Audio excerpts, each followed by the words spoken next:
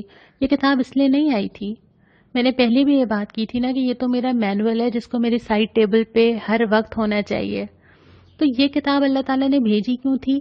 علم رکھنے والوں کے لیے تھی، بشارت تھی کہ لوگ اس سے خوشخبری نہیں، لوگوں کو پتہ چلے کہ کیا کیا فائدے اٹھا سکتے ہیں وہ دنیا اور آخرت میں، ان کو ڈرائے، خبردار کرے کہ دیکھو یہ غلطی نہ کرو، اپنے آپ کو نقصان پہنچاؤ گے۔ اور اس کے بعد ذکر کیا کہ لوگ اس سے روگردانی کر دیتے ہیں، اس کو توجہ ہی نہیں دیتے۔ اور اللہ نہ کرے کہ ہم ایسا کریں، لیکن جتنی توجہ ہم نے اس رمضان میں اس کتاب کو دی ہے، الحمدللہ آج ہم 24ویں سپارے کے اوپر آ گئے، کیا ہم عام دنوں میں دے پاتے ہیں؟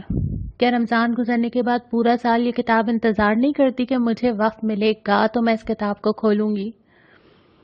اور اس کے بعد فرمایا کہ اللہ تعالیٰ اس کائنات کو وجود میں لایا، کیسے اللہ تعالیٰ نے اس کی تشکیل دی، ایک ایک چیز کو بنایا، اور پھر خبردار بھی کیا ہے کہ دیکھو یہ عذاب جو ہے نا یہ اچانک آ سکتے ہیں، جیسے عاد پر آیا، جیسے سمود پر آیا، بلکہ ہم دور کیوں جائیں، ہمارے اپنے ملک میں وہ زلزلہ یاد کیجئے۔ اس کے بعد ایک بہت ڈرانے والی آیت آتی ہے، پہلے بھی آئی تھی، کہ قیامت کے دن جسم گواہی دے گا، یعنی زبانیں نہیں بول سکیں گی، اپنا مقدمہ لڑ نہیں سکیں گے، بہت سارے ریزنز دے کے اپنے آپ کو بری کروانے کی کوشش نہیں کر سکیں گے، کان بولیں گے، آنکھیں بولیں گی، کھالیں بولیں گی۔ کھال انسان حیران ہو کے اپنی کھال کو دیکھ کے بولے گا کہ تمہیں کیا ہوا، اور وہ کہے گی کہ اللہ نے گویائی دے دی مجھے، اور پھر جسم خود ہی گواہی دینا شروع ہو جائے گا، تو پھر انسان کیا کہے گا اور کیا بات پیش کرے گا۔ اس کے بعد ایک بہت ہی پیاری آیت، وہ یہ کہ جن لوگوں نے کہا کہ اللہ ہمارا رب ہے اور اس پر ثابت قدم رہے۔ پہلا ٹکڑا تو آسان ہے، سب نے کہا ہے، ہم بھی کہتے ہیں نا اللہ ہمارا رب ہے۔ دوسرا تھوڑا مشکل ہے کہ اس پر ثابت قدم رہے، اس پر جمے رہے، اس سے پیچھے نہیں ہٹے۔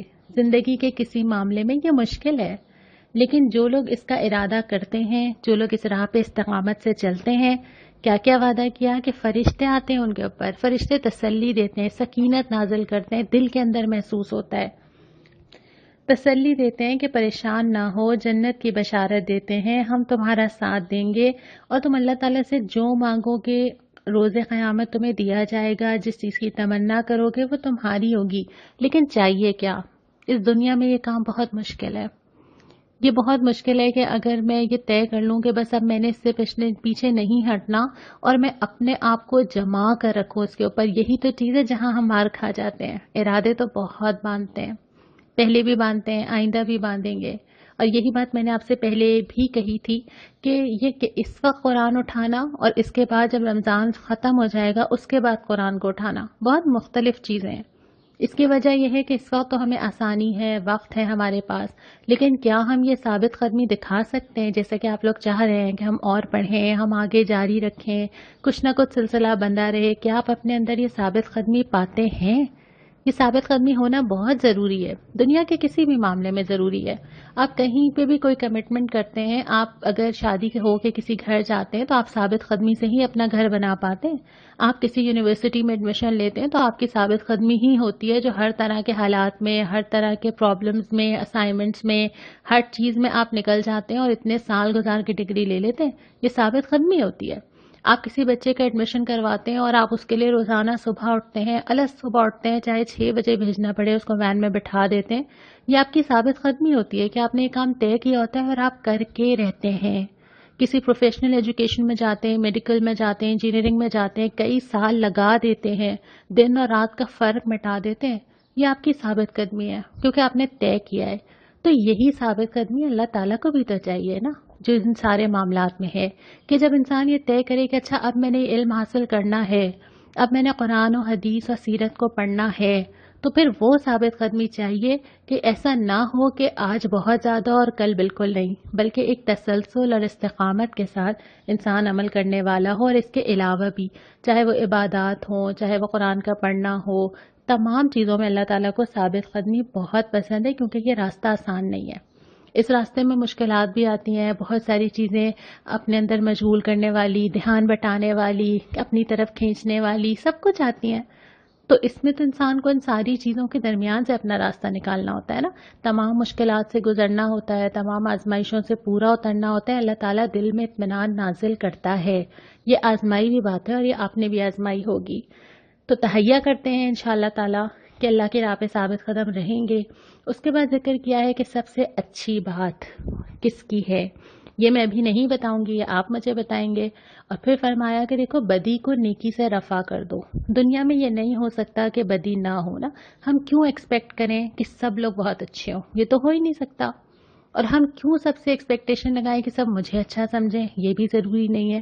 اور یہ بھی نہیں ہوگا کہ دنیا میں بہت ساری چیزیں صرف میری ہی مرضی اور میری ہی پسند کی ہوں۔ اور یہ کیسے ہوگا کہ میری کوئی آزمائش ہی نہ ہو، سب کچھ اچھا اچھا چلتا رہے، یہ تو نہیں ہوگا۔ اور خاص طور پہ جب کوئی آپ کے ساتھ برائی کرے تو راستہ کیا ہے؟ یہ راستہ ہے کہ برائی کا بدلہ اتنی ہی برائی سے دے دیا جائے۔ دوسرا راستہ یہ ہے کہ اس کو اپنا دوست بنا لیا جائے۔ بڑا ظرف چاہیے اس کے لیے، بڑا دل چاہیے اس کے لیے، سب کچھ سن کے بھولنے کا حوصلہ چاہیے اس کے لیے، دل کو صاف کرنا، دل میں کینہ نہ رکھنا، اپنے اندر یہ ظرف رکھنا کہ کبھی دل میں وہ ٹیس بن کے چیز جمی نہ رہے۔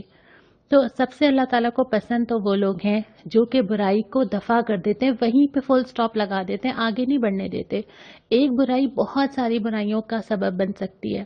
کسی نے میرے ساتھ برائی کی، میں نے اس کو جواب میں کیا کہا، میں نے اس کو سنبھال کے رکھا، کسی وقت پہ اس کو تانے کی شکل میں لوٹایا یا کم از کم اپنی باڈی لینگویج سے اظہار کیا، پھر کسی اور سے اس کو ڈسکس کیا، اس کی غیبت کی، پھر اس کینے کو جمع کر کے رکھا، آئندہ کئی موقعوں پر نکالا، تو ایک برائی نہیں ہوتی اگر اس برائی کو وہیں روک دیا جائے۔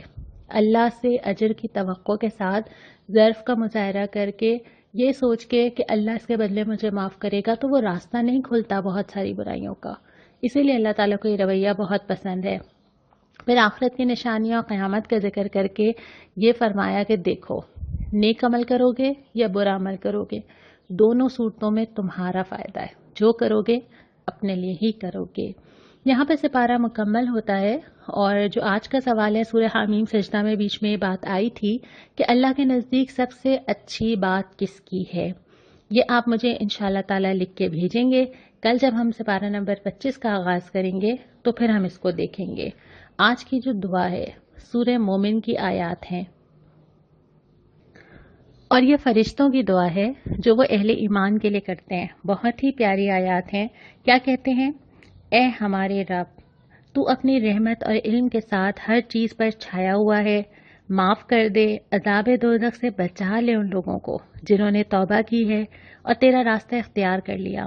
اے ہمارے رب، داخل کر ان کو ہمیشہ رہنے والی جنتوں میں جس کا تو نے ان سے وعدہ کیا، ان کے والدین، بیویاں، اولاد جو صالح ہوں ان کو بھی۔